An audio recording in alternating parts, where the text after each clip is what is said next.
সুপ্রিয় শিক্ষার্থীরা, এডুকেশন পক্ষ থেকে সকলকে অনেক অনেক শুভেচ্ছা ও স্বাগতম। আজকে আমরা শুরু করতে চলেছি ক্লাস 9 এর দ্য সেন্স অফ বিউটি অর্থাৎ সৌন্দর্যের অনুভূতি।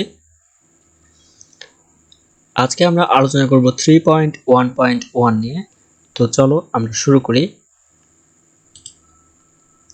Look at the advertisement for the package tours given below. নিচে দেওয়া প্যাকেজ ট্যুরের বিজ্ঞাপনগুলো দেখো। In groups, make a choice of a package tour that you are going to take if you are asked to. যদি তোমাকে যেতে বলা হয়, দলে আলোচনা করে তুমি যাচ্ছ এমন একটি প্যাকেজ ট্যুর বেছে নাও। Then ask and answer the following question. এরপর নিচের প্রশ্নগুলো আলোচনা করো। তাহলে এখানে বলা হচ্ছে যে আমাদের নিচে কিছু বিজ্ঞাপনগুলোর প্যাকেজ ট্যুর দেয়া আছে, অর্থাৎ প্যাকেজ ট্যুরের জন্য বিজ্ঞাপন দেয়া আছে, সেখান থেকে আমাদের একটা চয়েস করতে হবে। তো আজকে যেটা নিয়ে আলোচনা করব সেটা হচ্ছে সাজেক ভ্যালি প্যাকেজ ট্যুর। দেখো এখানে যে ছবিটা তোমরা দেখতে পাচ্ছ এটা হচ্ছে সাজেক ভ্যালি। এখানে দেখো বলা হচ্ছে সাজেক ভ্যালি ট্যুর প্যাকেজ, অর্থাৎ এটা সাজেক ভ্যালি একটা ট্যুর প্যাকেজের কথা আমরা উল্লেখ করছি। ট্রাভেল কস্ট 6000 টাকা পার পারসন, অর্থাৎ একজন মানুষের জন্য তার ভ্রমণ খরচ হচ্ছে 6000 টাকা। এখন এটা হচ্ছে নির্ধারণ করা হয়েছে, এটা আদর্শ মান, সেই জন্য এটা নির্ধারণ করা হয়েছে যে মিনিমাম 6000 টাকা প্রয়োজন। এর নিচে হলে কোথাও কোথাও হতে পারে, তবে তুমি ভালো কোনো ফ্যাসিলিটিস পাবা না, অর্থাৎ কোনো ভালো সুবিধা পাবা না, সেটা বলা হচ্ছে। তারপরে দেখো বলা হচ্ছে ট্যুর হাইলাইটস। এই ট্যুরের জন্য তুমি আর কি পাচ্ছ। 3 nights and 2 days, তুমি থাকতে পারবা হচ্ছে 3 রাত 2 দিন। Stay at eco resort on top of Sajek valley, তোমাকে অবস্থান করতে দিবে ইকো রিসোর্ট যেটা সাজেক ভ্যালির উপরে অবস্থিত। 4x4 land cruiser for hilly road journey, পাহাড়ের যে রাস্তাগুলো সেখানে তোমাকে 4x4 ল্যান্ড ক্রুজার গাড়িতে করে যাত্রা করাবে, ভ্রমণ করার সুযোগ দিবে। তারপরে বলা হচ্ছে আলুটিলা ক্যাভ, হাজারচোরা অ্যান্ড রিসিং ওয়াটারফল এক্সপেডিটেশন। এখানে বলা হচ্ছে কি যে আমাদের এইগুলোর ভিতরে কি ঘোরার জন্য সুযোগ দেওয়া হবে। এরপর বলা হচ্ছে all transportation and meals included. Transportation অর্থ হচ্ছে কি, ট্রান্সপোর্টেশন অর্থ পরিবহন, আর মিলস মানে হচ্ছে কি খাবার, অর্থাৎ আমাদের যে পরিবহন এবং খাবার এই সকল কিছুই কি এই 6000 টাকার মধ্যেই কি অন্তর্ভুক্ত, এটা বোঝানো হচ্ছে। তারপরে দেখো এখানে বলা হচ্ছে ট্রাভেল ইটিনারি, এখানে বলা হচ্ছে যে ভ্রমণের সুনির্দিষ্ট পরিকল্পনা। তারপরে দেখো বলা হচ্ছে trip will start from Dhaka by non AC Hino chair coach bus at 9 PM, অর্থাৎ তোমরা যে বাসে যাবা সেটা কি থাকবে, নন হিনো এসি চেয়ার কোচ, অর্থাৎ নন এসি চেয়ার কোচ থাকবে। এখানে তোমাদের এসি দেওয়া হবে না এবং এটা যাত্রা শুরু করবে 9 PM থেকে, অর্থাৎ পিএম বলতে আমরা বুঝি কি রাত। সুতরাং রাত 9টা থেকে এসি বিহীন একটা বাসে তোমাদেরকে নিয়ে যাত্রা শুরু করবে। Arrival at Khagrachari town by 6 AM, তো তোমাদের আশা করা যাচ্ছে যে ওখানে কি 6টা বাজে পৌঁছাবে। যে বাসে তুমি 9টার সময় রওনা দিবে সে বাসটি খাগড়াছড়ি শহরে গিয়ে 6টার সময় পৌঁছাবে, এটা এখানে বোঝানো হচ্ছে। তারপরে দেখো ডে 1 ভ্যালি অফ ক্লাউডস, মেঘের উপত্যকা 7 AM, আমরা জানি 7 AM মানে হচ্ছে ভোর 7টা বা সকাল 7টা।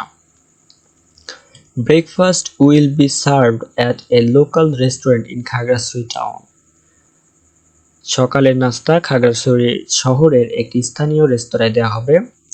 আফটার ব্রেকফাস্ট, সকালের নাস্তার পর, our guide will pick up with a 4x4 land cruiser or চাঁদের গাড়ি, খাবারের পর অর্থাৎ নাস্তার পর আমাদের একজন গাইড থাকবে যিনি কিনা আমাদের ভ্রমণ করাবেন।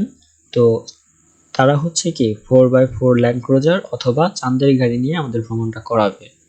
তারপর বলা হচ্ছে 7:30 AM, অর্থাৎ 7:30, সকাল 7:30টার সময় journey to Sajek valley by চাঁদের গাড়ি, যাত্রা শুরু করা হচ্ছে চাঁদের গাড়ির মাধ্যমে। কোথায়, সাজেক ভ্যালির উদ্দেশ্যে। It will take 2 hours to reach ভাগীছড়ি from where army will eco resort the vehicles to Sajek valley, এখানে বলা হচ্ছে যে ভাগেশ্বরী পৌঁছাতে 2 ঘন্টা সময় লাগবে, যেখান থেকে গাড়িটিতে করে সাজেক ভ্যালিতে নিয়ে যাবে।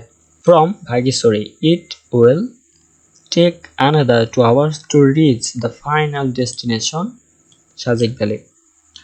ভাগেশ্বরী থেকে চূড়ান্ত গন্তব্য সাজেক ভ্যালিতে পৌঁছাতে আরো 2 ঘন্টা সময় লাগবে। অর্থাৎ আমাদের গন্তব্য ছিল কোথায়? সাজেক ভ্যালি, কিন্তু সাজেক ভ্যালি যাওয়ার পূর্বে আমাদের যেতে হয়েছিল ভাগেশ্বরী, সেখান থেকে আমাদের 2 ঘন্টা সময় লাগবে সাজেক ভ্যালি পৌঁছাতে। তারপরে দেখো 10 AM। 10 AM হচ্ছে কি সকাল 10টার সময়। On the way Hazarsora waterfall will be visited. পথে হাজারসোরা জলপ্রপাত প্রদর্শন করা হবে। তারপর বলা হচ্ছে 1 PM। 1 PM মানে হচ্ছে দুপুর 1টা। Arrival at Sajek valley and check into the eco resort. তাহলে যখন দুপুর 1টা হবে তখন কি সাজেক ভ্যালিতে আগমন হবে আমাদের, এবং ইকো রিসর্ট চেক ইন করা হবে তখন। অর্থাৎ ইকো রিসর্টে আমরা তখন কি করব? চেক ইন করব। তারপর বলা হচ্ছে 2 PM। এটা হচ্ছে দুপুর 2টার সময়। Lunch will be served at a local restaurant with a standard Bengali menu at Sajek valley. তাহলে দুপুর 2টার সময় সাজেক ভ্যালিতে একটি সাধারণ বাঙালি মেনু সহ স্থানীয় রেস্টুরেন্টে দুপুরে খাবার পরিবেশন করা হবে। আমাদের জন্য কি একটা স্থানীয় রেস্টুরেন্টে দুপুরে খাবার প্রদর্শন করবে হচ্ছে কি বাঙালি মেনুতে, অর্থাৎ বাঙালি যে মেনুতে যা যা থাকে সেগুলো নিয়ে। তারপরে বলা হচ্ছে 4 PM ভিজিটিং কংলকপাড়া। 4টার সময় কংলকপাড়া প্রদর্শন করা হবে। It is the highest point of Sajek valley. এটি সাজেক ভ্যালি উপত্যকার সর্বোচ্চ উচ্চতা বলা যায়। There's a small village on the top of Konglakpara. এখানে বলা হচ্ছে যে দেখো there's a small village on the top of Konglakpara. কংলকপাড়ার উপরে একটি ছোট গ্রাম আছে। So you will experience the tribal lifestyle. সুতরাং তুমি উপজাতি জীবনধারার অভিজ্ঞতা পাবে।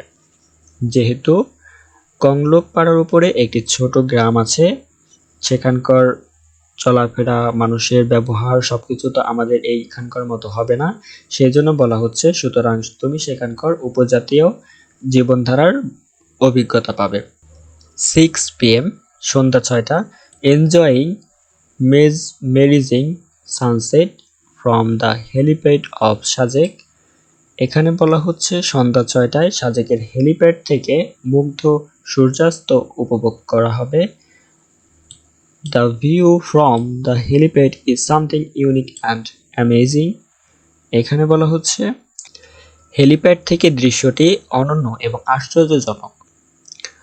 9 PM dinner served with kitchen BBQ অর্থাৎ barbecue, paratha and soft drinks. এখানে দেখো বলা হচ্ছে যে রাত 9টার সময় রাতের খাবার চিকেন বারবিকিউ, পরোটা এবং কোমল পানীয়ের সাথে পরিবেশন করা হবে। অর্থাৎ আমাদেরকে খাবার জন্য রাতে কি কি দিবে? চিকেন বারবিকিউ, পরোটা এবং সফট ড্রিঙ্কস অর্থাৎ কোমল পানীয় দিবে। তারপর night will be spent at the resort in a shared room. তুমি রাতের যে সময়টা কাটাবে, তুমি যে একটা রাত কাটাবে, সেটা তোমাকে আরেকজনের সাথে শেয়ার করে তারপরে থাকতে হবে, সেটা এখানে বোঝানো হচ্ছে। তো আমরা এর মধ্যে দিয়ে শেষ করে ফেললাম ডে 1। আমরা আগামী ক্লাসে ডে 2 নিয়ে আলোচনা করব। তো আজকে ক্লাসটি এ পর্যন্তই।